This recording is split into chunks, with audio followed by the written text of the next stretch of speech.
DJ Rajan J exclusive.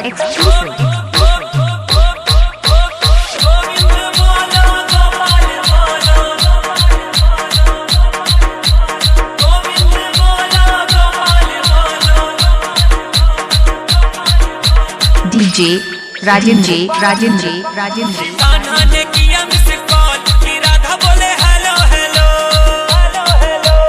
Kanha ने किया miss call कि राधा बोले हेलो हेलो।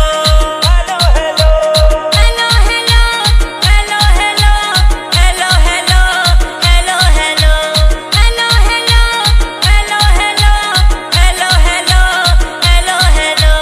कान्हा ने किया मिस कॉल कि राधा बोले हेलो हेलो। कान्हा ने किया मिस कॉल कि राधा बोले hello hello. DJ Rajan J DJ Rajan J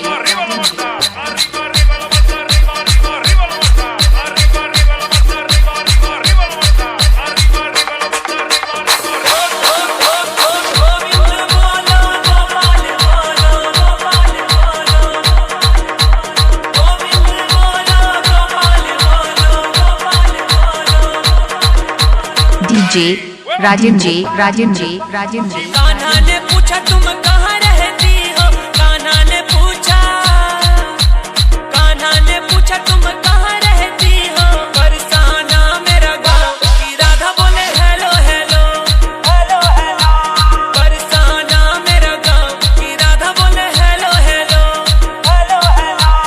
hello hello hello hello hello hello hello hello hello hello hello hello hello hello hello hello.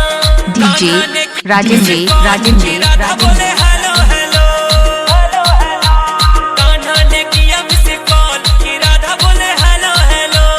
Hello hello DJ Rajan J संपर्क करें जगराता Narendra Raj and group 99 26 36 41 96। DJ Rajan J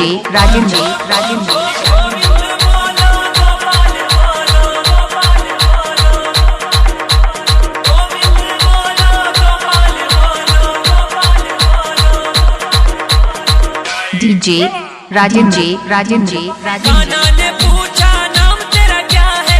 नाम तेरा क्या है। कान्हा ने पूछा नाम तेरा क्या है। राधा रानी मेरा नाम कि राधा बोले hello hello. Hello hello Radha Rani मेरा नाम कि राधा बोले हेलो हेलो।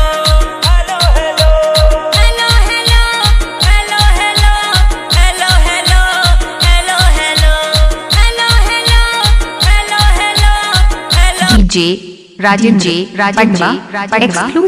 exclusive.